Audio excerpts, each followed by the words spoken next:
Believe it or not, dragons actually taste rainbows.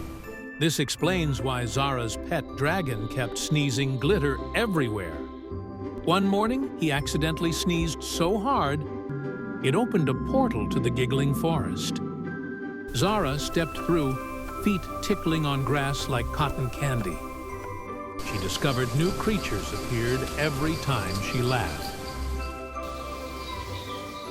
By sunset, she'd created an entire kingdom just by being curious and silly.